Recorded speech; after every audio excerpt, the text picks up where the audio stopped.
Hello, everybody, and welcome to this week's special episode of Analysing Anfield. I'm Josh Williams, and I'm joined by David Hughes. How are you feeling, Dave? Not as good as you, mate. Well, I might as well say it immediately. Liverpool are officially Premier League champions now.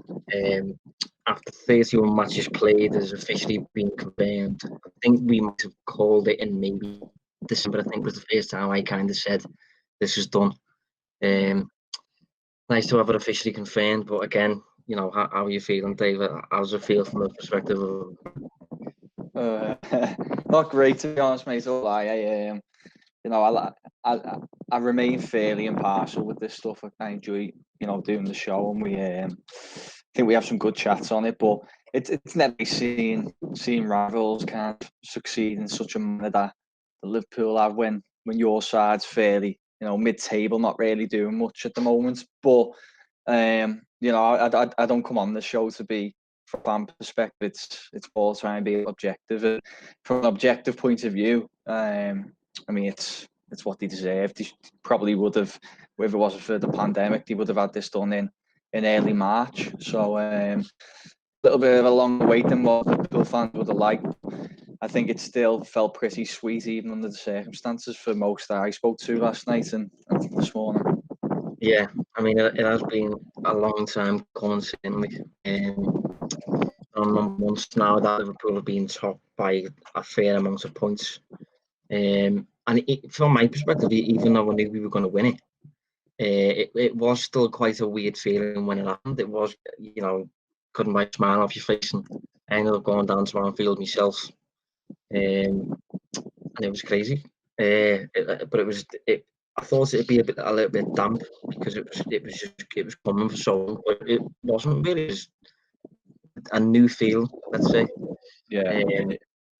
I must say, from the outside looking in, it still looked as you'd expect it to be. It almost felt it's I suppose a little bit different for fans as well, in the sense that the way it happened, as opposed to all being in one place, i.e. the stadium, it was kind of just little pockets of people, gathering everywhere. At Anfield, some city centre, and then wherever people are watching or listening now, I'm sure they've probably got a few Liverpool fans around them where they did their own thing. So I guess in that sense, it was quite unique, really. Yeah, one thing I was happy about, I was happy the players could spend it together. I think it would have been absolutely grim if the league title was won and every player was separated in his own home and he weren't allowed to leave, lockdown style. So I'm happy about that. Obviously, throughout the season, we've analysed as much as we possibly can about what Liverpool are doing, why they're so good, why they're streets ahead of every other team, opponents that we fancy Liverpool to do well against, strong against, all that sort of stuff.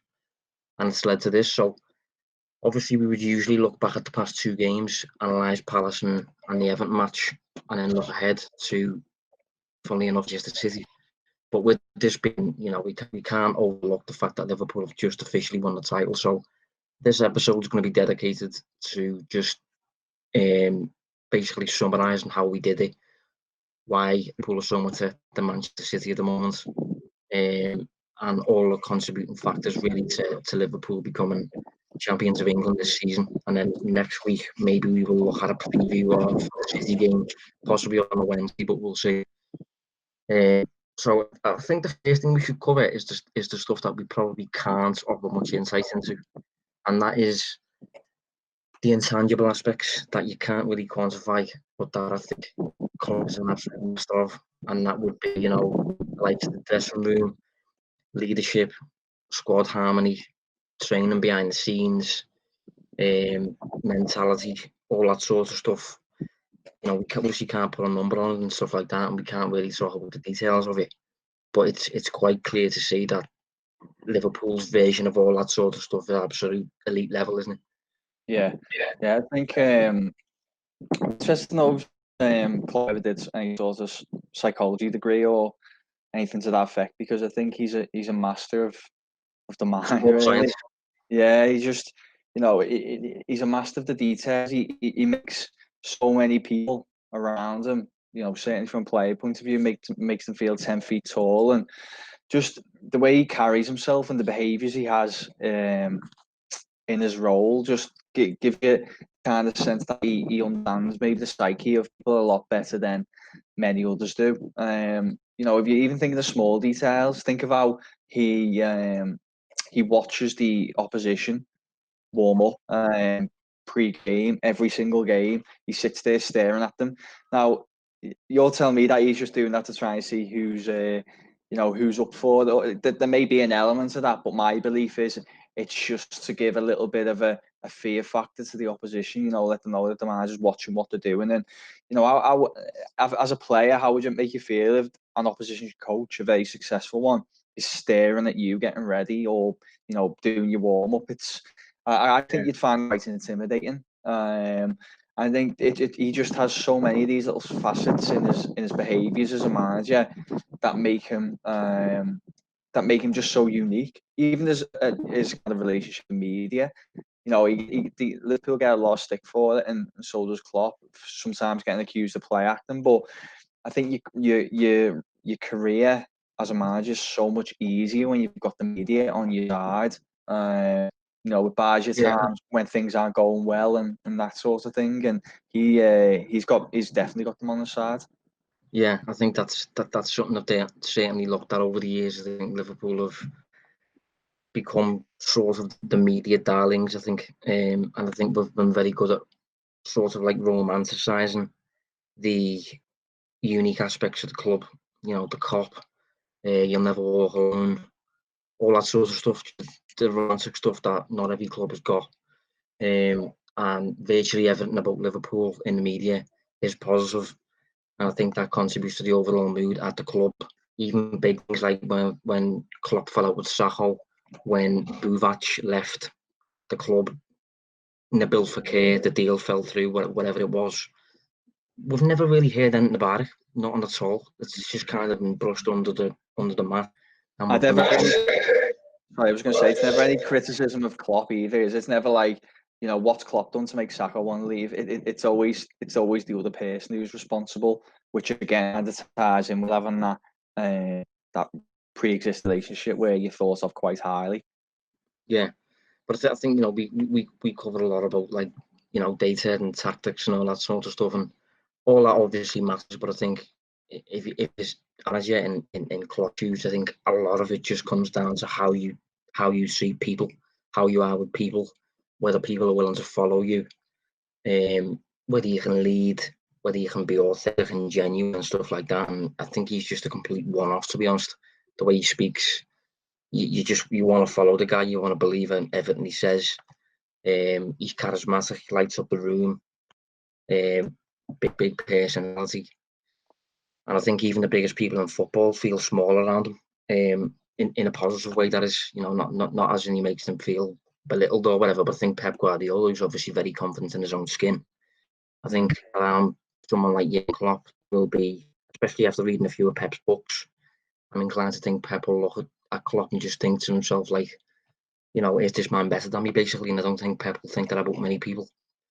But just one little thing I want to say about, you know, the whole concept of getting people to work for you. I remember I listened to a podcast during the season, and there was a fella called Max Ringwellman. He's a philosopher or something like that. But a long time ago, he found in a little study that when he asked a group of men to pull on the rope, you know, tug of war sort of thing, they didn't pull as hard collectively as they did when pulled on. As individuals during team activity, the total effort was less than when they were capable individually. So pairs contributed about 93% of their individual efforts. Then three people pulled about 85% of their individual efforts. And when it got down to 8 people, it was about 49% of each individual person's effort. And I think one thing Klopp's done, he's kind of got every player to be absolutely committed, contributing 100% of what he's capable of at the same time. And it just results in basically an absolute machine and a team that is almost more than 11 players if you want to overcome it. Yeah, I agree. I think you even think of the players on the you can't really picture any adaptable characters really in the dressing room, can you? Even players who aren't playing, you can't really imagine them having a negative effect or creating a little bit of a counterproductive kind of, I don't know, plan within the squad. You know, you hear that so much where players are on the outskirts and they're talking to other players, and it creates this little bit of an enemy from within. And I'm trying to think of some players who aren't playing regularly, maybe more like Shaqiri or I don't know, like a Lovren or like Origi and Lallana always come in. You know, whenever they come in, they play like they're playing every week. They play like they really matter, even though in the grand scheme of things, they don't really matter as much as the people who are starting every week. Yeah, and I think that's huge. You know, Lallana, you've named him there. You know, he scored a vital goal, didn't he? That really stopped Liverpool having losing the first game of the season at Old Trafford.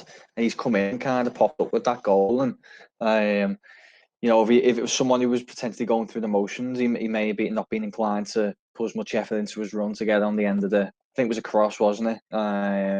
Yeah. So yeah, it's all about just the way he manages the whole squad is a skill in itself. Yeah, as I said, he is a complete one-off the way he's been able to do it. And you mentioned there about the personality of the players. I think recruitment obviously comes into that. We can't really overlook Liverpool's recruitment. Over the years, I think not only have they invested in the right type of players who are suited to Klopp's style, and players who are unique in themselves, with skills that are useful, stuff like that. But they're also clearly good apples, and people who are coachable, people who are willing to learn, people who want to make the step up, and that sort of thing. And despite doing that, Liverpool, I think we showed a few weeks ago, net spend since 2015, which considers income and outcome. Liverpool placed 14th in the current Premier League table for net spend.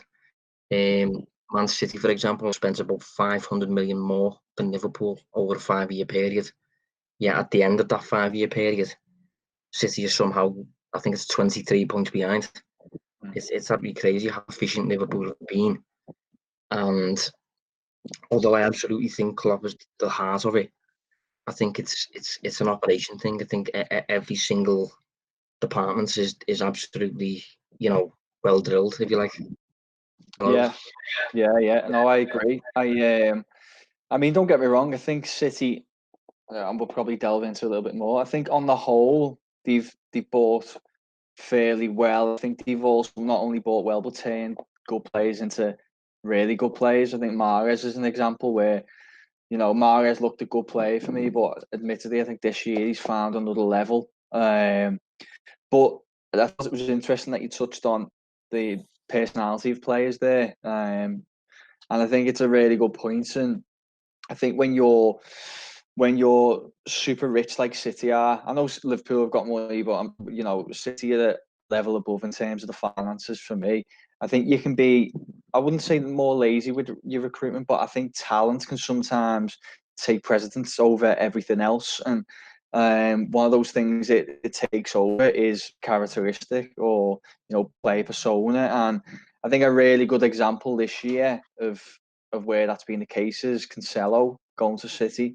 Undoubtedly, a really good player, great player, even potentially, although we're seeing much of it yet. But he's struggled to really get in the City side, and the rumours are that he doesn't react well to not being in the side, which has got Guardiola's back up because obviously he doesn't want to see that from his players, which in turn has kind of created this a half in, half out, not able to settle into the squad. But that's a complete contrast, isn't it, to what we've just been saying Klopp does. I think maybe as I said, City just aren't the best at potentially picking the players who have the good character to go with the skill set, and I think that's a really good example of one player.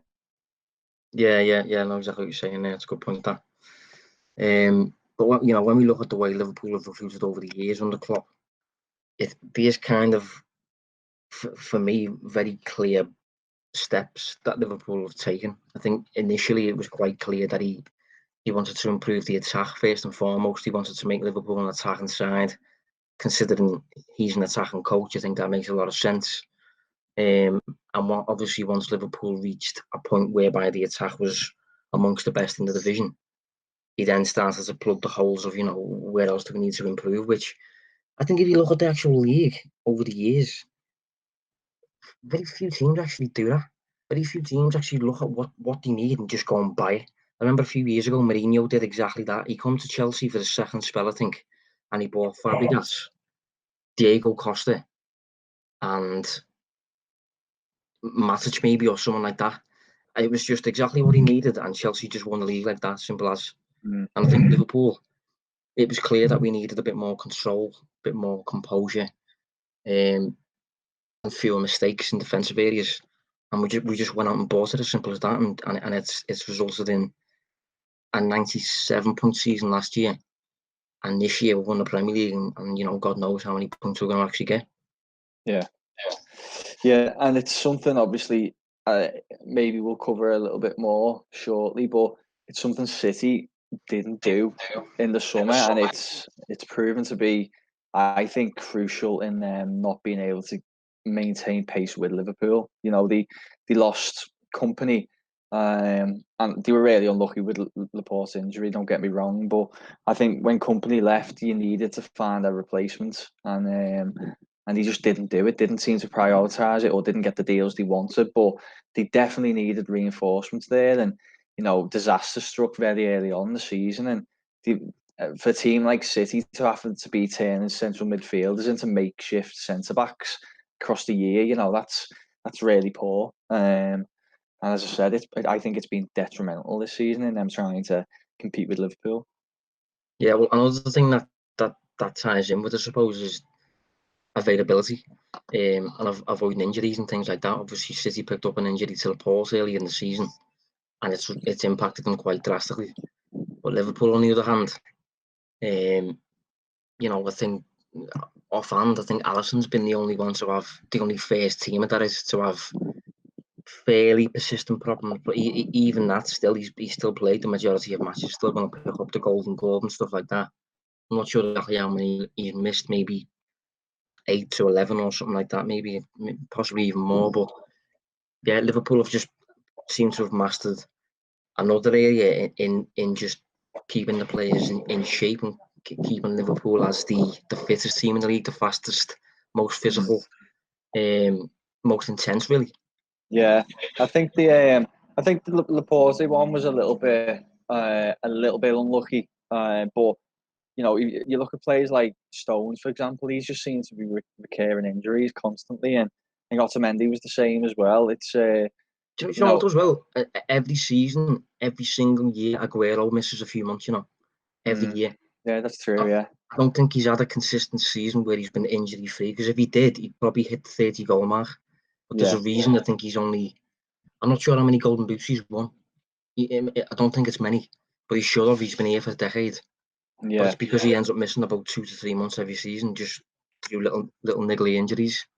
Yeah, I agree. But then maybe the trade-off in Guardiola's eyes is, well, I'll take what he can do in the other 230. He is fit, but he does seem to pick. Well, he's picked up another one, hasn't he? He's out for the season now. He's not going to finish. Exactly. Yeah, that's it. Yeah.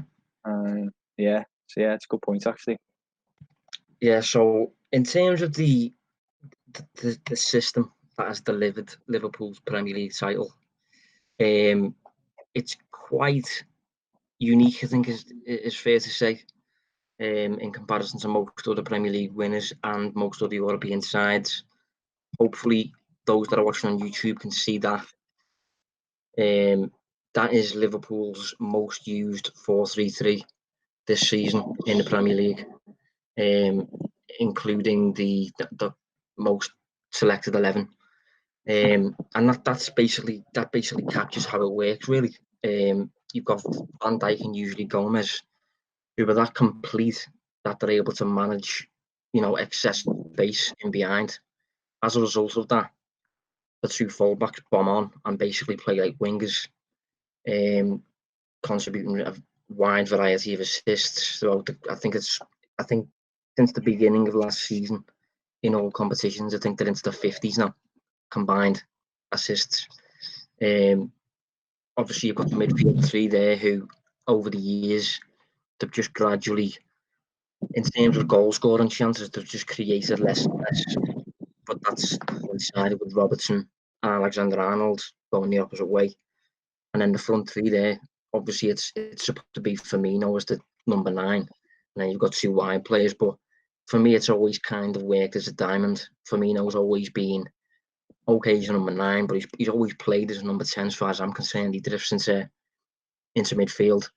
And then you've got the 2 wide men, obviously very fast, very penetrating with the runs, running in behind. And I think Mourinho best captured it earlier in the season. He described it on Sky Sports as the perfect puzzle.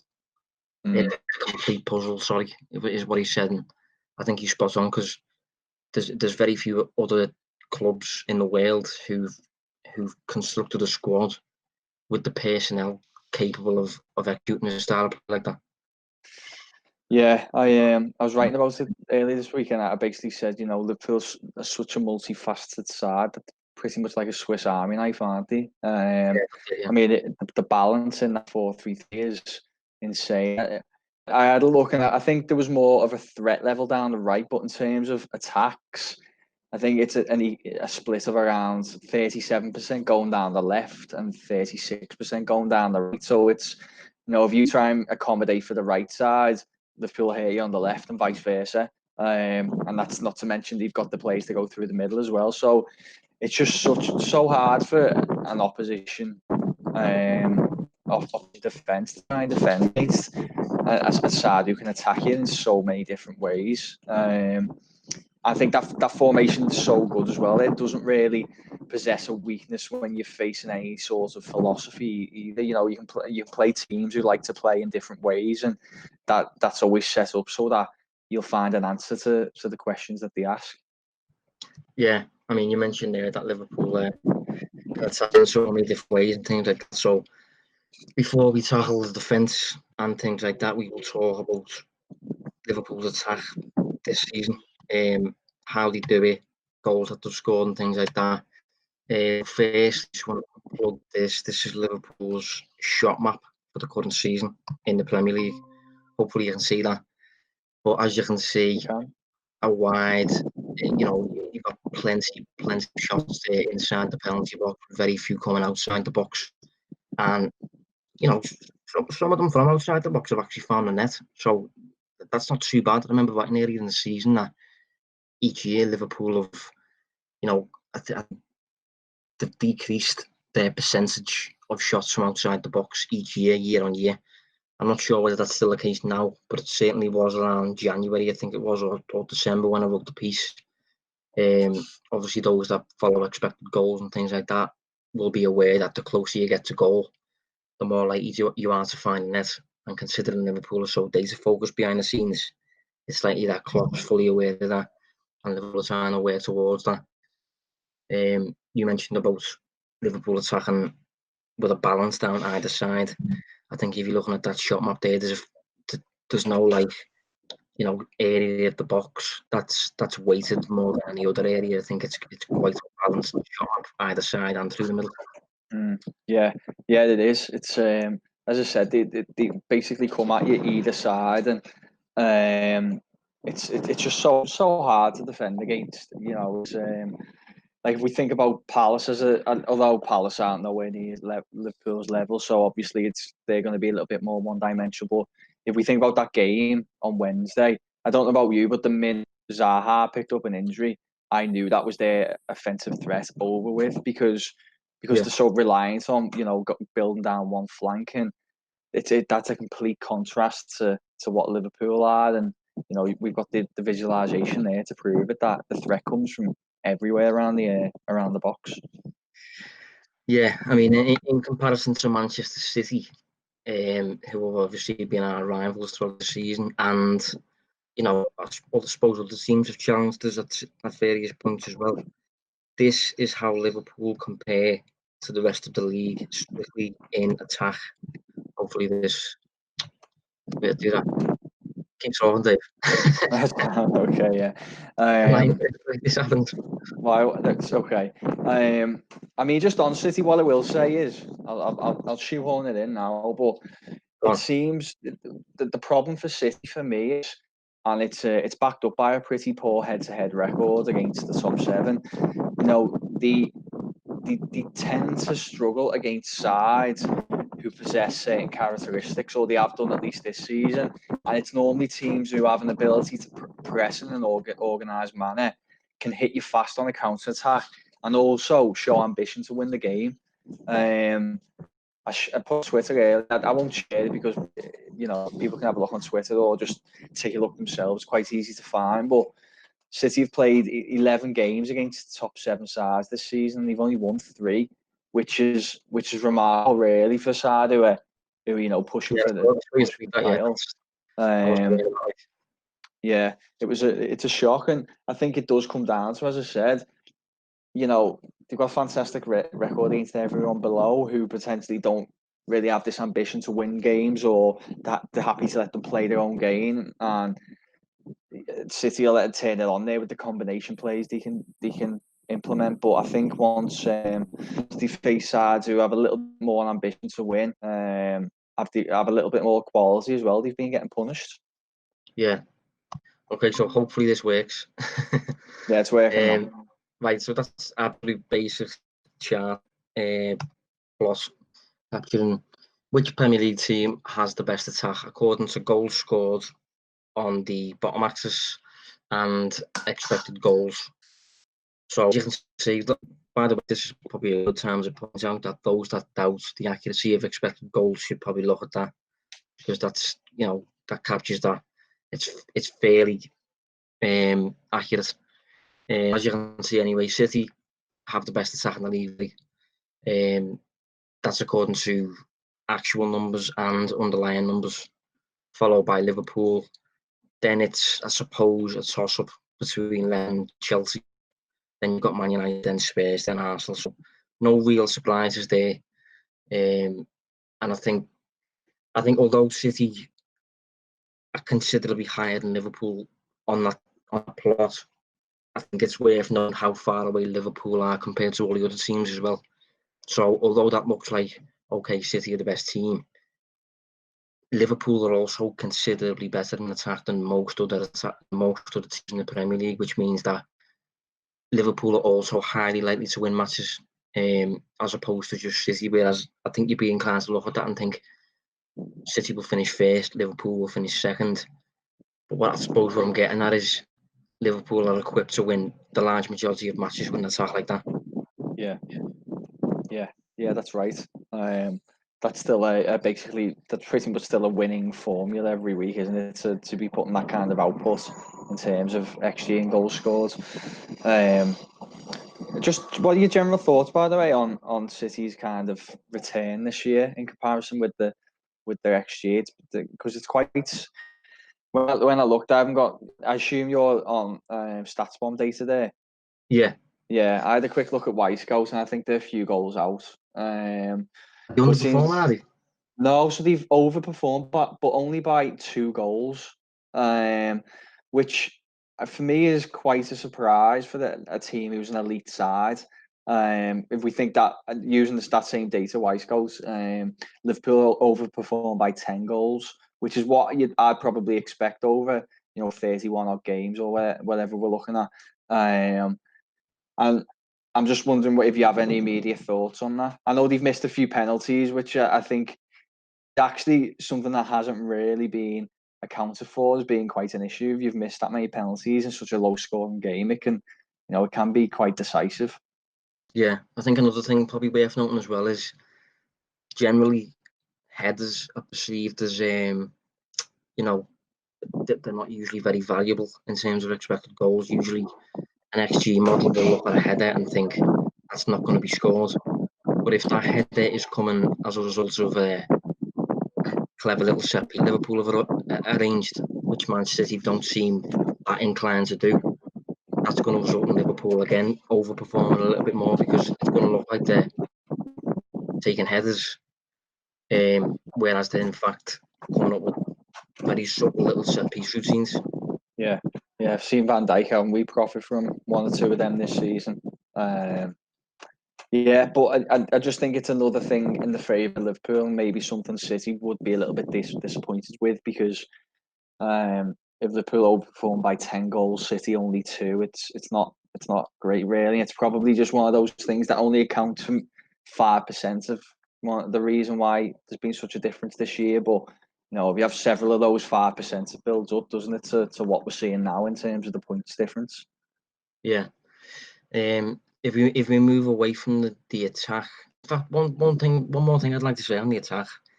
I think Klopp's been an absolute master of looking at what players he's got and looking at each individual player's attacking qualities, whether he's a centre back or even a goalkeeper. Klopp's just been a master of finding a way for every player in the system to be attacking in some way. I'm thinking of the balls over the top that Van Dijk plays. I'm thinking of the counter attacks that Alisson starts. Obviously, Trent, whatever everything that Trent does, the switches of play and all that sort of stuff. Robertson's runs in behind. Henderson's balls over the top as well. Wijnaldum's late runs into the box. Fabinho's little chips that we saw against Palace, and obviously the occasional 30-yard shot. I think the only player really who's not really got anything like that is Joe Gomez, but he was there before Klopp arrived. And other than that, I think on the attacking side of the game, I think Liverpool are just. I think I've said before that if you're an opposing team, which player do you allow to have the ball, and you feel safe? Because for me, there's one probably, and that's Joe Gomez, but that's not a knock on his game. That's just, I suppose, he's less inclined to hate you when he's in possession than any other Liverpool player. Yeah, his job's predominantly defender, isn't it? And that's what he does best. And you can't always be great at everything, but he's a fairly solid defender. So there's not that reliance, I suppose, when you got 9 other players outfield who'll contribute in the attack. Yeah. So I don't know about you, Dave, but for me, I think the thing that has won Liverpool the league is the defence. I don't know about you. Yeah. A little bit of proof of how Liverpool's defence compares. Hopefully you can see that. That is the same viz that I showed before, but that is defending. So goals against Hasn't come up yet, by the way, mate. It hasn't? No, not yet.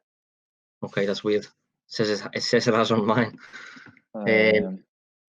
Anyway, I'll retry it now.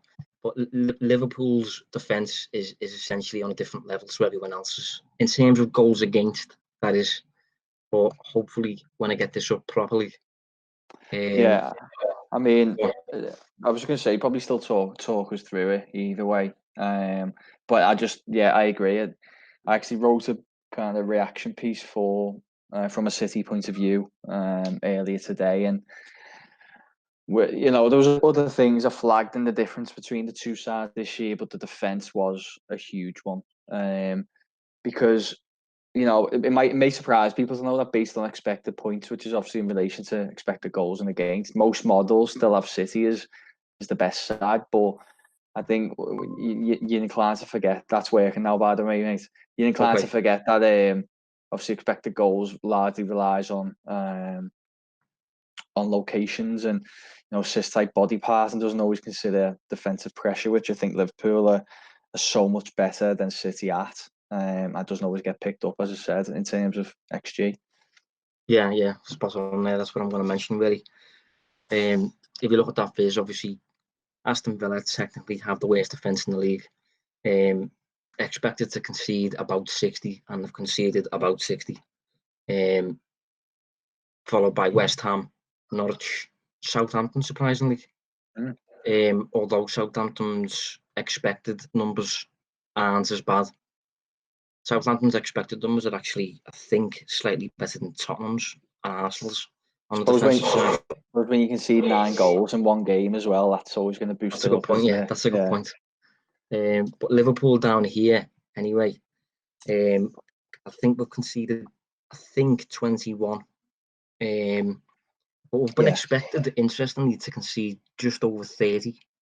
So if you look at the expected numbers, we're about on line with the defence of United, City, Wolves, and Chelsea. Now, a lot of people would look at that and think that Liverpool have been lucky, or that's going to catch up with us or whatever. But that is, as you've said, because general expected goals is based on shot locations. So they're not considering where Liverpool's defenders are, how pressurised the player on the ball is, Alisson's position, the trajectory of the shot, the power of the shot. And once you start considering those aspects, you can see then where how much better Liverpool's defence is. And I'll get that up if you just want to fill the space, Dave. Yeah, that's going good at, mate. Yeah, that's that's it. You know, if you try and think of if people now that listen try and think of City's defence, and often they'll be getting, they seem to, how they get hit the most is they get hit on the counter quite often because they lose possession. And when sides lose possession and get attacked in the transition, that's normally when they're at the most vulnerable. And then if you throw into the mix that City have been largely without any real solid central defenders, then a lot of these opposition attackers have basically been given a free rein to time and space to get the shot off on goal, and ultimately they'll lead to, when you're not getting pressured, they'll lead to better chances and better efforts on the City goal compared to Liverpool, who normally, I've said to Josh a million times, I think if City wanted to be, if Liverpool wanted to be a side who sit in the low block, they'd be the best in Europe at it, but they've just got so much more. But that's completely different to City, unfortunately for them. Yeah, I mean, can you see that viz there? Yeah, it's up now. So that one is exactly the same viz, goals against, but rather than being expected goals against, is post-shot goals against. So it considers where Alisson is, the trajectory of the shot, the power of the shot, all that sort of stuff, all the sort of stuff that comes after the shot is actually taken, hence post-shot. And as you can see, Liverpool, rather than being up here, level with the defence of United, City, Wolves and Chelsea, Liverpool have now dropped considerably to being expected to concede probably around 25, I'd assume that is. And what that suggests is when Liverpool face shots, they're from the same locations as United, City, Wolves, whatever. But the difficulty of those shots, for whatever reason, is considerably harder. It's a lot harder to put the ball in the net, even though opponents are taking the shots from the same locations roughly. Whether that's due to Alisson being ridiculous with his positioning, whether that's due to Liverpool constantly crowding the shooter, remains to be seen really. And it's probably a mix of both. I'm not sure if you've got any thoughts on that, Dave. Yeah, that's exactly what I think. I think it is a mix of both. I think Liverpool tend to pressure really well in the box. They get a lot of bodies in there around attackers quickly. I think that then forces snapshots. What really got this thought process going for me was earlier in this season. Teams were missing a ton of consecutive big chances against Liverpool, and I was like, at first I thought they're on a really fortunate run. And in fact, that we probably spoke about it at the time, didn't we? I think I remember us having a conversation with Dan Kennett as well, who obviously is quite prominent on the Liverpool Twitter scene. And I was like, it can't just be luck, And I was thinking it must be the psyche of coming up against Liverpool. But even then, I was like, that just doesn't seem right. That these players, because it all happens in seconds. I can't imagine that these players would always be thinking as they're about to hit a shot, oh, this is against Liverpool, I hope it goes in. And it was only a little bit more research then that I basically come to the conclusion that you just summarised there, that the evidence shows, and we have the post-shot expected goal data to prove it, that Liverpool was so much better pressuring in the in their own box, and just forcing players to take these shots a lot quicker, which normally results in less accurate shots. Whereas if you think of some of the goals City conceded this season, so many examples of the attackers having so much time to just pick a spot and kind of compose themselves. And I think that's, as I said, that's a huge difference. Yeah, well, it's interesting that you say that because I've got up Liverpool's shots faced here. Hopefully you can see that. Yeah, got it. Yeah. Again, apologies to our listeners. This is just, I suppose, a trial period that we're testing. We were trying to make the show a bit more interactive, where you can see the kind of things we're looking at, I suppose. But that is the shots on target. Sorry, that's the shots Liverpool have faced in the Premier League this season. All the ones that are grey are off target. And I think one thing worth noting here is that I'll get up Manchester City's next. Liverpool generally face more shots than Manchester City. So if you're an opposing team, you're probably going to shoot more times against Liverpool than you are against City, and that's because of the different styles of play. But the thing is with that, you would expect that to be beneficial. You'd expect that to mean, okay, City's defence is better. But as you said, the difference is when you get through against City, your chances are usually a bit more clear, less players around you, and you're usually a bit closer to goal, as you said, Dave. Yeah. Yeah, I'm trying. You've just sparked me memory there to check out. Yeah. So obviously this is slightly different data provider, but we've still got City as the they got the second highest X per shot against, which basically coincides with what you're saying there, Josh. Is that in terms of XG per shot value, theirs on average tends to be the second highest behind only West Ham, which reiterates that point again, that often the chances they face are quite clear cut. Yeah, that there right now that you're looking at is the shots City have faced this season. Obviously, there's fewer, but I think you'll notice that those that are in colour, which means hit the target, the vast majority of those that are in colour are actually stars, which mean the stars, for those that aren't aware, are goals rather than shots. So I just think it's interesting that, whenever they do face a shot on target, it does seem to find a net, and you'll see plenty of the stars there really close to goal, slightly to the right of goal, slightly to the left of goal, which, if you're the finishing player, they're decent little angles, I suppose, in terms of getting your body around the ball and being able to find the corner of the net, as opposed to being faced with, a central one-on-one with Everton.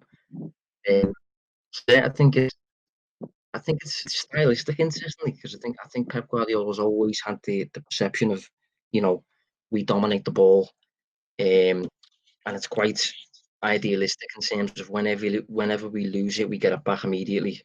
Whenever we have it, we attack, and it's all perfect and it's all wonderful and all stuff like that. But if you haven't got the defenders to cope, well, I suppose he has got the defenders to cope. But when you do face shots playing that game, they're going to be quite clear cut. Whereas Liverpool have been a bit more, you can take shots against us, but you're not going to score from them because Alisson's going to be able to save it firstly, and secondly, Yeah, that's exactly it. I mean, one thing I do want to touch on, and I want to get your opinion here because I don't know, you might see it a little bit different. Is, do you still think that despite everything that we're saying, which is all true in my opinion, do you still think the gap that we see of 23 points is a little bit false in terms of how big the difference is between the two? Like, basically, I don't think Liverpool will be thinking this in like the Klopp and stuff, but just in terms of explaining to people who are listening and watching, I'll start then, because I'll open the floor to you. I do think everything we've said there is right, and I think there's crucial differences between the sides, which is why it's been so much easier for Liverpool this year. But I do also think City have had some pretty bad luck with some injuries and some games as well. I know it goes against a lot of people, and Liverpool could probably find examples of this, but I think of, against Tottenham, they had a couple of bad ones where they should have really won those games and it didn't go the way. And I think they've had a couple of them this year.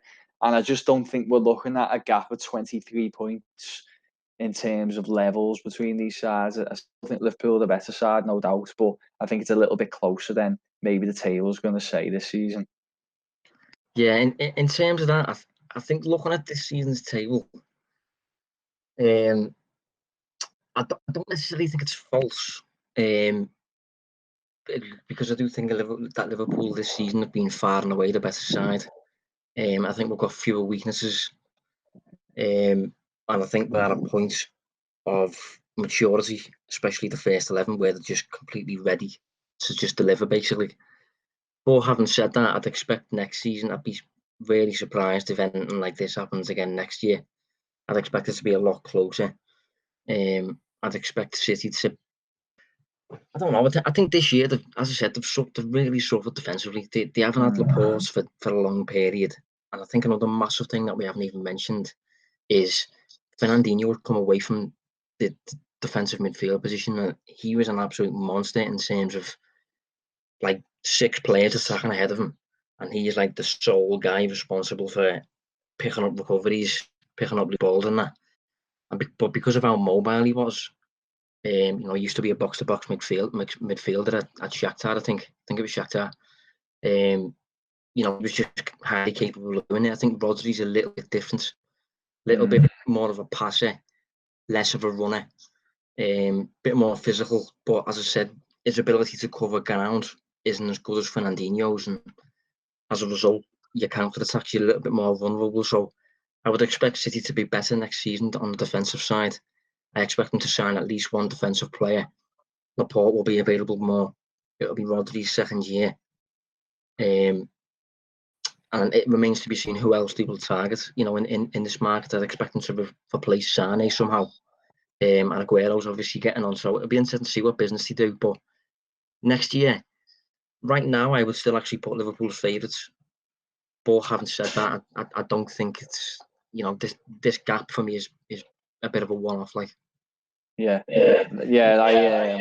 still got Liverpool's favourites as well. Next, not that we're trying to forget about this season, what's been so good, and move on to next, but it's just an interesting topic, isn't it? I think that's the point I was only making, was I just don't think the gap's as big. Like, I wonder, whilst we don't think this, I was wondering if maybe people would be listening and watching and thinking, are we going to go and do this again next year? And I guess it was just a forewarning. I don't think it will be as easy next year, but I still think City have got to plug a lot of holes between now and the start of next season to compete.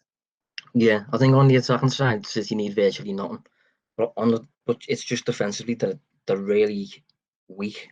And that sounds crazy considering they faced the fewest shots in the league. I'm per 90, I think I'm right in saying. Yeah, you are. They've only faced 5 shots on target more than Liverpool have.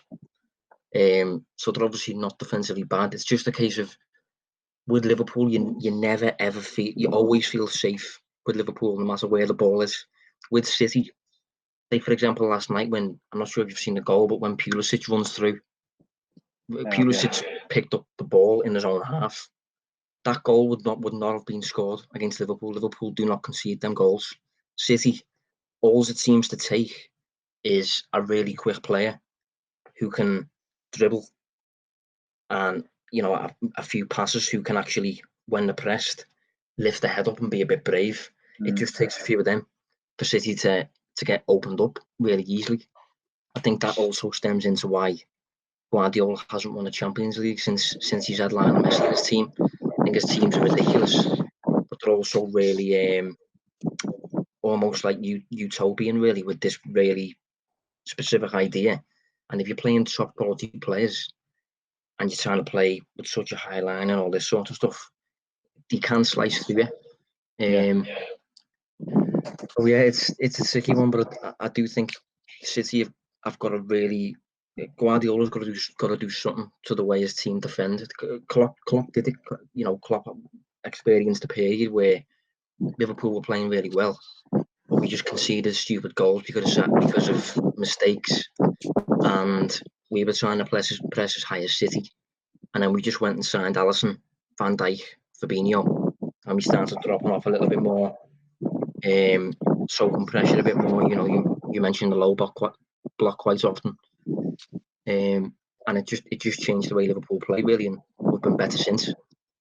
Yeah, I agree with all that. It's hard to add anything on that. I think it's right, spot on.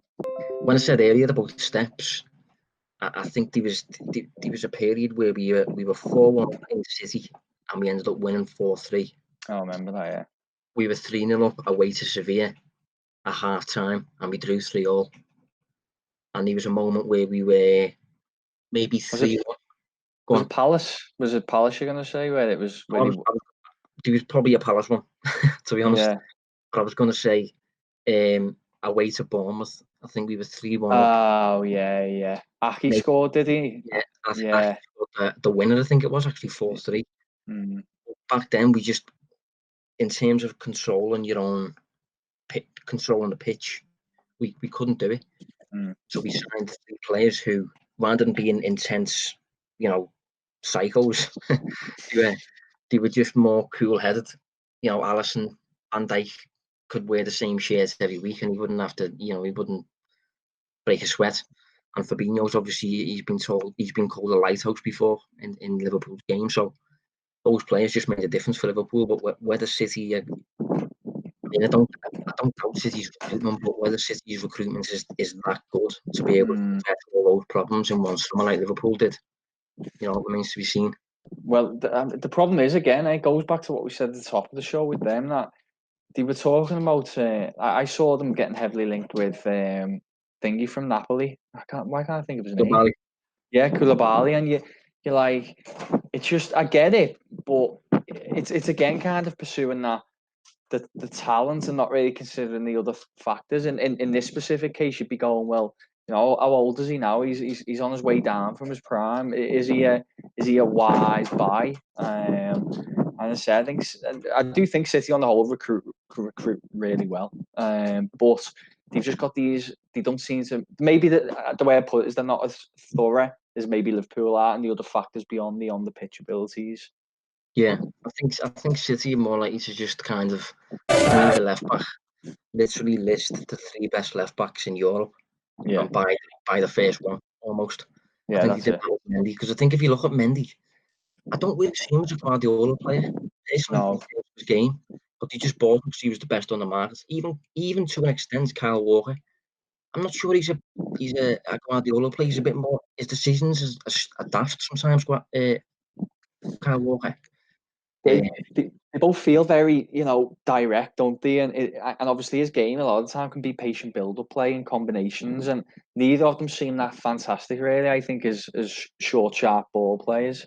Maybe I'm yeah, being harsh. I don't know. Obviously, we watch them a lot, but we don't watch every single minute of every game every week, where all that stuff kind of happens in between the highlights. So maybe they are, but it's just my perception that they're not. I agree. Basically, I'm not sure they are Guardiola men. yeah, but the way City though will just kind of go out and not really think too much about buying the best available player. I think Liverpool obviously can't really afford to do that. So I think Liverpool spend a bit more time on the absolute fine details to ensure that every single signing is a hit. And Mm, obviously City signing players who are the best available. It can't go that bad if they're the best available. Mendy's, or he might not be, Walker might not be entirely suitable to Guardiola, but it's still Kyle Walker. So City is still going to do really, really well if they sign him. But the way Liverpool are now at a point where they're just so aligned from top to bottom, I still feel as though City need a little bit of work. yeah, And yeah. I suppose we should round up here by saying next season, is there anyone other than City? Because maybe we're talking a bit too much about the team that have rivaled us this season, and we're not looking at other sides. I think last night, I think Jamie Carragher gave Man United a shout. Yeah, and I think for me, I think United are going to be top four again next year. I can see United doing a similar climb to Liverpool in some ways. Kind of being a top six, top seven side and gradually building. But I don't think they're going to be title contenders. I think a team that we both like and have bigged up, Chelsea. I think Chelsea need to recruit. For me, defence. You've touched on goalkeeper before. I think they need to buy well in those two positions. But I think with the right recruitment, I think Chelsea could have a good go. I think I think they're definitely the third best team in England at the moment. So it's just whether they can close that gap on City and Liverpool and have a go. Yeah, yeah. There's a few teams I think we have to keep our eye on, but I think in the immediate term, the short term, next season, Liverpool are probably okay for another year. I think. Yeah. If I don't know, in terms of Man United, they're definitely going somewhere. But I just feel as though the way Liverpool gradually made steps, I'm going to sound a bit out of order, maybe saying this, but United don't appear to me to be as smart as Liverpool at the minute in terms of identifying exactly what's required to keep making those steps. Fernandes was obviously a brilliant buy. They've got Pogba available now. Greenwood's coming through. They're making a good decision, but whether they will keep the hit rate, I just have doubts looking over at them. It feels to me like United have less got that. I've got less faith in the hierarchy, I think. I think that's what I'm saying. United, for me, I think United are going the right way, but they're not necessarily got the path. They're just kind of stumbling through a field in the right direction. But it wouldn't surprise me if they still made a few more mistakes between now and kind of reaching Liverpool's level. They don't seem like they know, right, this is what we're going to do for the next 4 years. It seems like they kind of have an idea of, we're taking this direction, but we're just going to kind of feel our way there, and it just doesn't seem as clear. I was actually doing I think evidence into that as well is the signature of Fernandes, because they had to get this in the summer. He tried to get him throughout the whole of January, and they only got him, I think, on the last day of January for about the fee that they were haggling for the last 6 months. And he obviously had to end up getting Igalo in as well for a late deal. And I know the deal's been okay, and he's been able to plug a gap, if you like, but if you're really planning like Liverpool have over the past few years, Liverpool have made one deal like that, and that was Stephen Colker, and that was because of an injury crisis at the time. It wasn't anything to do with not getting your targets or whatever. So yeah, it'd be interesting looking ahead to next season. But anyway, we still have the rest of this season to complete. We've got a few records to go for. 7 more matches, so we will be back again next week to look ahead to Manchester City, I think. So thanks for joining us, Dave. Being super today. Yeah, I hope everybody appreciates this and definitely doesn't give me any stick. I was getting called Klopp's doppelganger a couple of weeks ago. Well, I think it was the last one, and I was like, and bite my tongue to come on the show here. At least go easy on me, everyone. But yeah, no, I'm happy for you anyway, mate, and obviously the people who are listening and watching. We don't tend to get any bad ones listening to this show, so I'm happy for them. It's just I'll just be keeping the head down for the next week or so. Yeah, no, you've done well today. Fair play. So I'll round up by saying once more, Liverpool 2019-20 Premier League champions. Thanks for joining us. I'm going to go and grab a bottle of wine, and we will see you next week. Thanks. Cheers.